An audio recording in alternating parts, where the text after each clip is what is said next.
একদম তুই আমার নাম ধরে ডাকবি না। তুই আমাকে এসেছিস বিশ্বাসের কথা বলতে, লজ্জা করে না তোর? ওনার কোনো দোষ নেই লক্ষ্মীদি, সব দোষ আমার।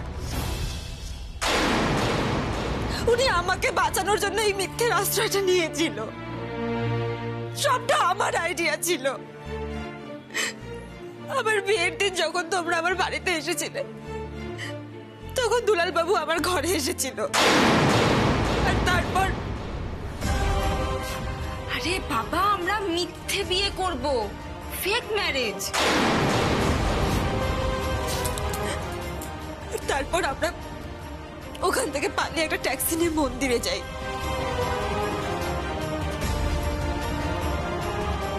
মন্দিরে তো তোমরা বিয়ে করছিলে, মালা পয়লা সিঁদুর পয়লা তো বাড়িতে আইলে। সব ঠিকঠাক আমি, কিন্তু আমরা মন্দিরে বিয়েটা করিনি।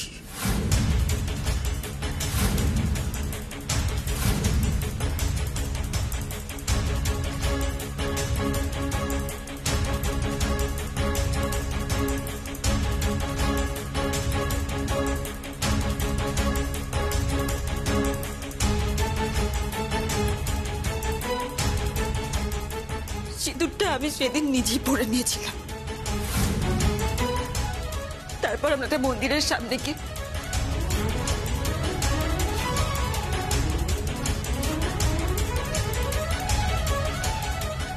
পুরো প্ল্যানটা আমার ছিল, কারণ আমি বাবা আর দাদার হাত থেকে বাঁচতে চেয়েছিলাম।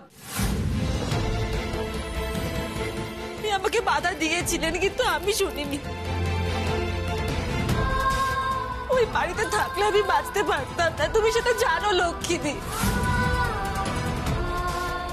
ওই জঘন্য রণজয়ের সাথে ভাবি আমাকে বিয়ে দিয়ে দিত। ওনার কোনো দোষ নেই লক্ষ্মীদি, দোষ তো আমার ভাগ্যের। আমি ওই বাড়িতে জন্মেছি, আমি ওই বাড়িতে বড় হয়েছি।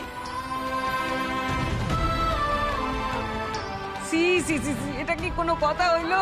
এই জন্য তোমার আমি বলেছিলাম বড় বৌমা ওই বড় লোকের মাইয়াটাকে মাথায় তুলো না। দিল তো, বংশের মুখে একবারে কালি লেপে দিল তো। হয়েছে তো, এখন হয়েছে তোমার।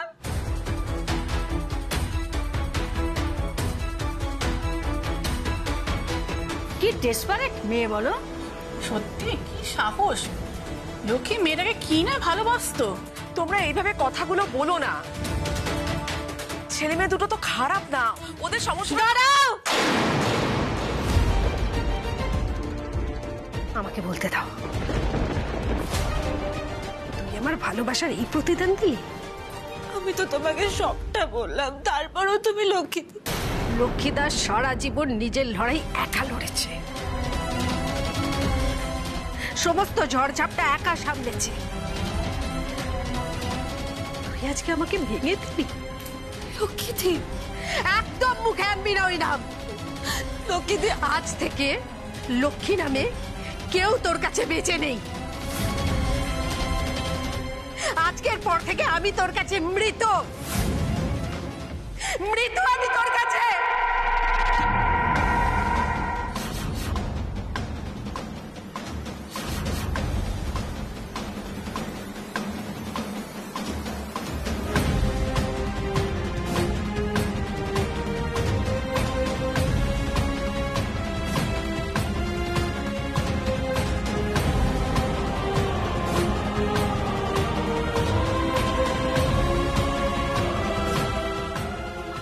লক্ষ্মী, লক্ষ্মী শোনো। এই লক্ষ্মী, ও মা,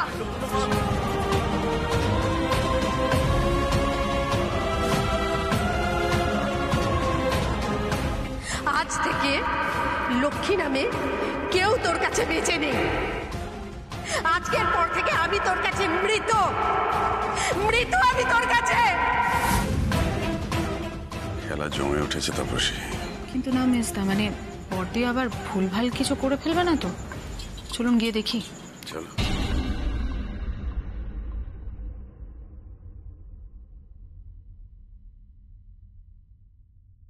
চিনি, কেন ভেঙে পড়ছিস? চল মা, বাড়ি যাবি, চল।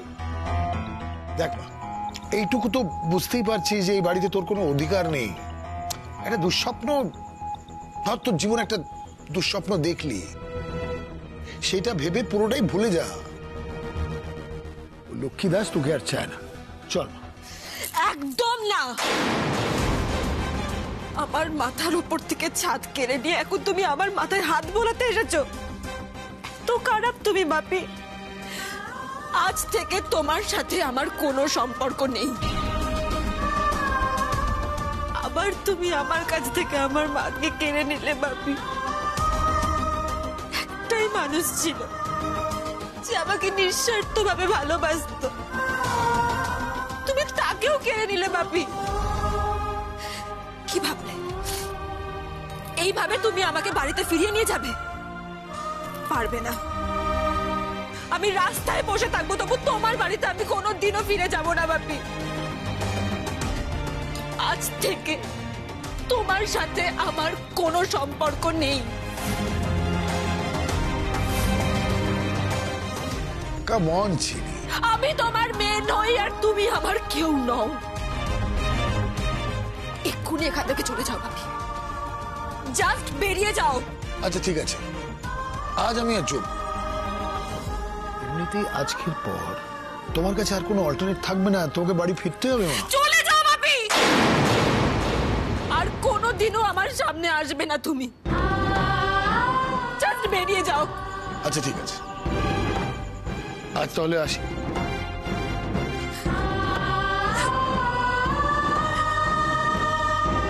লক্ষ্মীদি,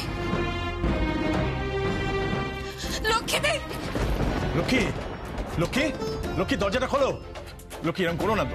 মা, মণিমা, মা, মণিমা, বৌদি, বাবা, মা, দরজা খোলো। মা, মা, ও মা, বৌদি, দরজাটা খোলো প্লিজ। বাবা, মা দরজা খুলছে না কেন? মা, প্লিজ রাগারাগি করো না মা, দরজাটা খোলো না, সবার সাথে একটু কথা বলো। লক্ষ্মীদি, দরজা খোলো। আরে আমরা অনেকক্ষণ থেকে চেষ্টা করছি অংশিনী, কিন্তু বৌদি কিছুতেই দরজা খুলছে না। আজকের পর থেকে আমি তোর কাছে মৃত, মৃত আমি তোর কাছে। ভেঙে ফেলো তোমরা। আরে দাঁড়িয়ে দেখছো কি? প্লিজ ভেঙে ফেলো। দেখ মা, মণিমা, মা দরজাটা খোলো। মা,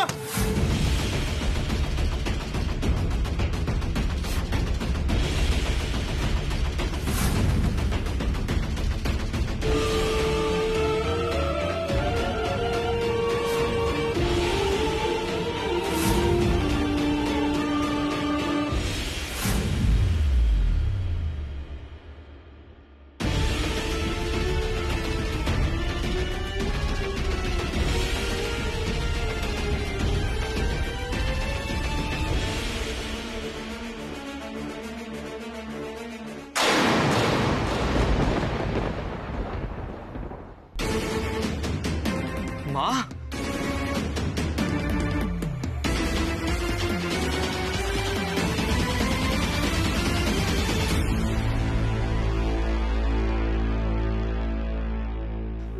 কেউ আসবে না আমার কাছে, কারোর আসার দরকার নেই।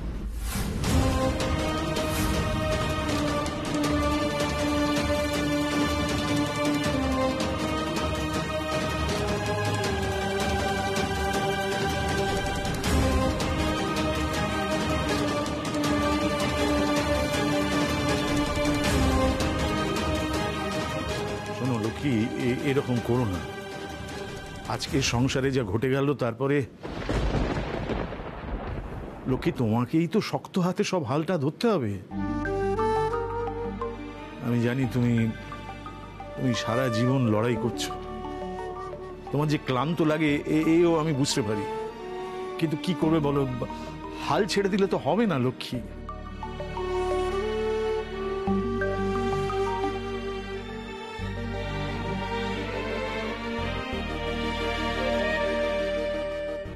ভেঙে পড়েনি, কষ্ট পেয়েছে খুব।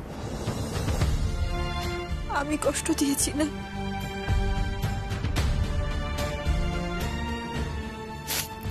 আমাকে তুমি শাস্তি দাও না লক্ষ্মীদি।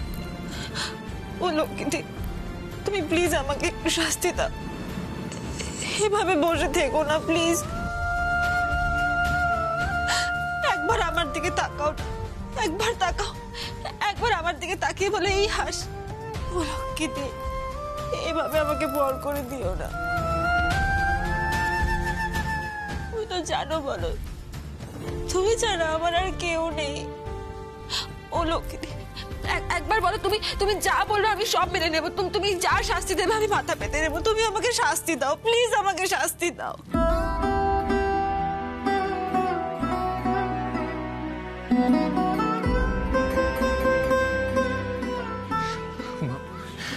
মা তুমি এরকম করো না মা, আমি অন্যায় করেছি না, যে কারণে হোক তোমাকে মিথ্যে বলেছি। তুমি আমাকে বকো মারো যা ইচ্ছা করো না, প্লিজ চুপ করে থাকো না মা, প্লিজ মা। বাহ, চমৎকার। তুমি নাকি জালিয়াতি পছন্দ করো না, তোমার কাছে নাকি সবাই সমান। তাহলে পারো শুদ্ধ লোকের সামনে চটটা আমায় একা কেন খেতে হবে? ওরা এত শাস্তি ভিক্ষা করছে, তাও কেন তুমি শাস্তি দেবে না? একজন তোমার নিজের ছেলে আর একজন কুড়িয়ে পাওয়া মেয়ে, তাই তো? ওহো, এদের দুটোরই তো আবার চরিত্রে ঠিক নেই। ছি ছি ছি ছি।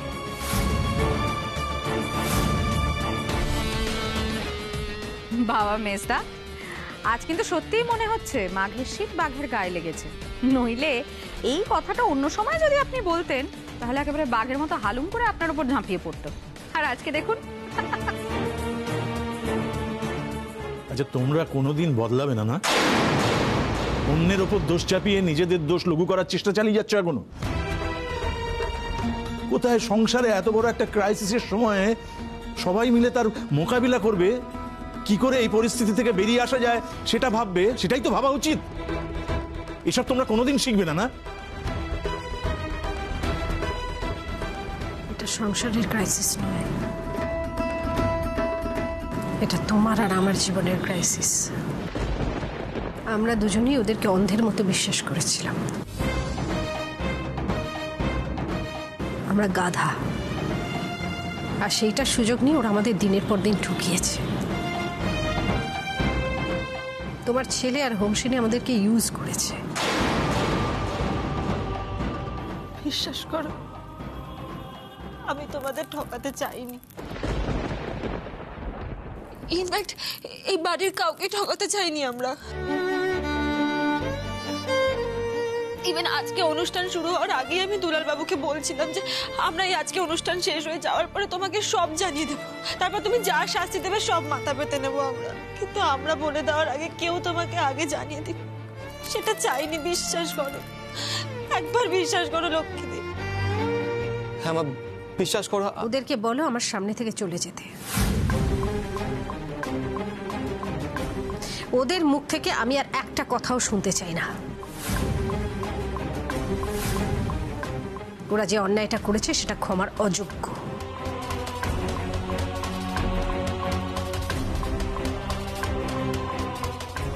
ক্ষমার অযোগ্য অন্যায় করেছি, তাই জন্যই তো বারবার বলছি দাও না শাস্তি, যা শাস্তি দেবে মাথা পেতে নেবো। তুমি তো আমার সবকিছু।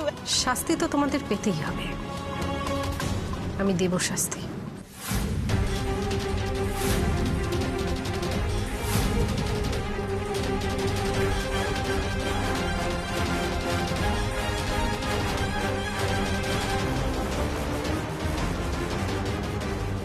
তুমি দুলালকে বলো হোমসিনী রায়চৌধুরীকে তার বাবা সোমশঙ্কর রায়চৌধুরীর কাছে এক্ষুনি ফিরিয়ে দিয়ে আসতে, এই মুহূর্তে।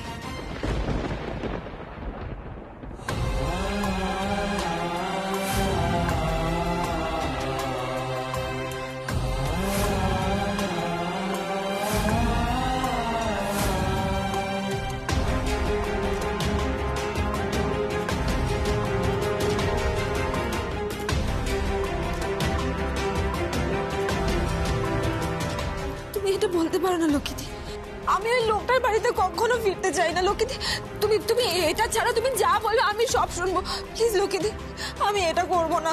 এটাই আমার শাস্তি, আর এটাই আমার শেষ কথা।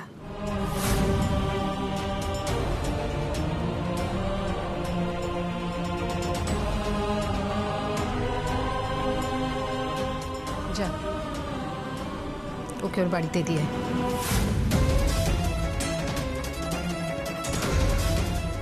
বুঝতে পেরেছি মা।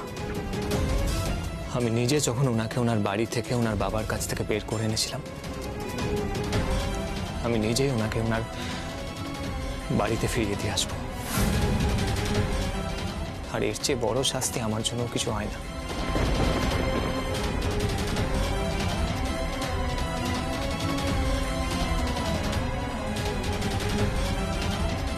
না না না, আপনি এসব কি বলছেন? আপনি বুঝতে পারছেন না লক্ষ্মীদের আগের মাথায় এসব বলছে? আপনি কেন বলছেন? লক্ষ্মীদিও চায় না আমি আমি ওই বাড়িটাতে যাই, লক্ষ্মীদিও চায় না, বিশ্বাস করুন। আপনি কেন বলছেন এসব?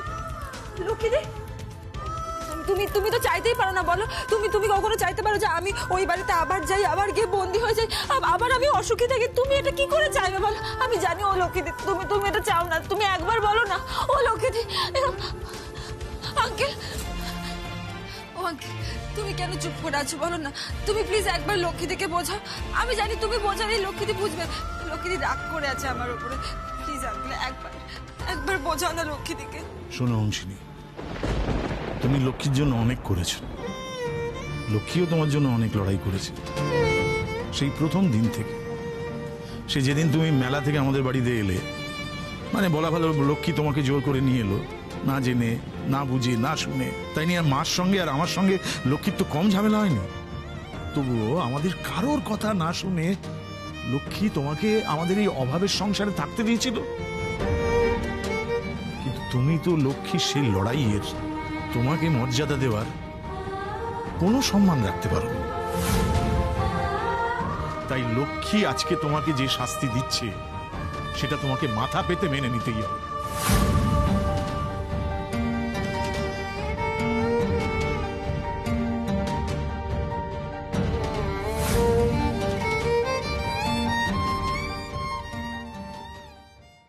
তুমি তো আজ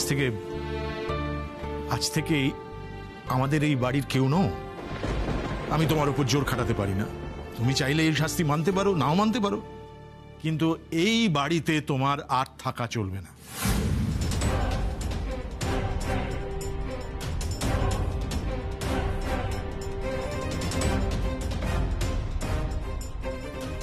বাবা, তোমরা অংশিনীকে ভুল বুঝছো। ও আর 5টা মেয়ের মতো নয়। আর তাছাড়া তোমাদের আমরা বারবার বলছি, একটা বিপদ থেকে অংশিনীকে বাঁচানোর জন্য আমরা এই মিথ্যে বিয়ের ডিসিশনটা নিয়েছিলাম।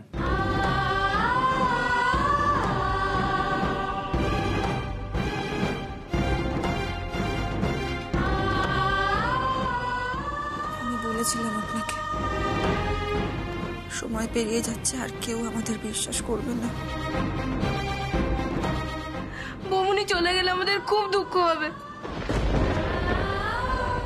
মণিমা যখন বলছে তুমি চলে যাও নতুন বউ, মানে অংশিনীদি, তুমি তো আমাদের বৌদি নও। তোরা ঠিকই বলেছিস, আমি আর এ বাড়িতে থাকবো না, চলে যাবো আমি।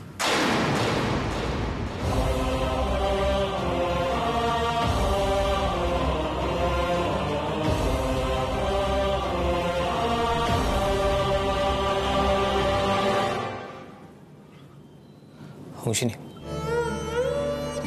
আমরা দুজনেই সমান দোষী। তাই এই বাড়িতে আমারও থাকার কোনো অধিকার নেই। আমি ওই বাড়ি ছেড়ে চলে যাব। না,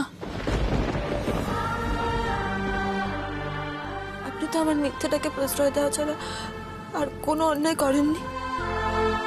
আপনি কেন এত বড় শাস্তি পাবেন? শাস্তি শুধু আমার প্রাপ্য। মা ছোটবেলায় বলতো, অন্যায় যে করে আর অন্যায় যে সহে দুজনেই সমান দোষী। তাই আমিও সমান দোষী অংশিনী, আর শাস্তি আমারও প্রাপ্য।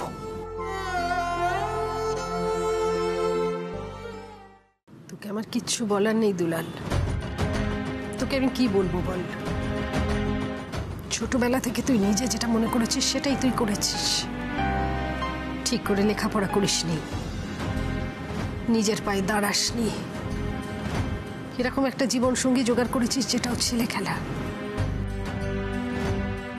ঠিক ভুলের হিসেবটাই তো তুই গুলিয়ে ফেলেছিস। তোর আবার জীবন কি? তোর নিজের জীবনটাই তো তোর কাছে সব থেকে বড় শাস্তি, যে এইরকম একটা জীবন তোর।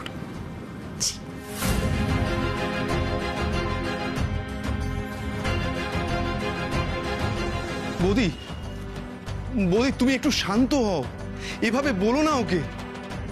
ও তো ওর মতো করে চেষ্টা করছে এস্টাবলিশড হওয়ার। কি চেষ্টার কথা বলছিস? এটা একটা চেষ্টা। ওর জীবনটা নিয়ে ও নিজেই খেলছে। মিথ্যে বিয়ের অভিনয় করতে করতে ও ভুলে গেছে যে জীবনটা কোনো অভিনয় নয়।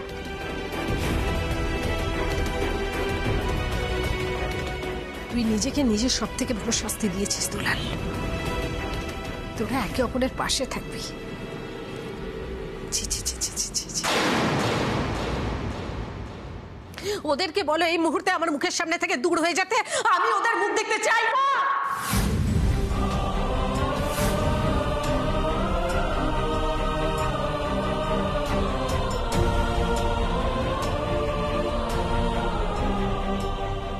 দুলাল, অংশিনী, তোরা এখন এখান থেকে চল। মায়ের মাথাটা গরম আছে, এখানে থাকাটা ঠিক হবে না। চল এসো অংশিনী, চল।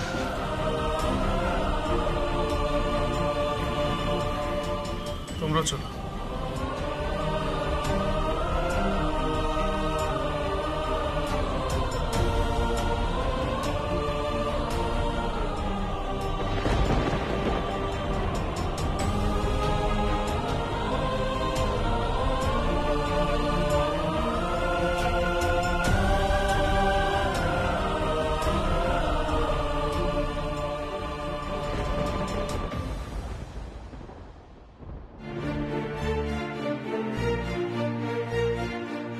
লক্ষ্মী,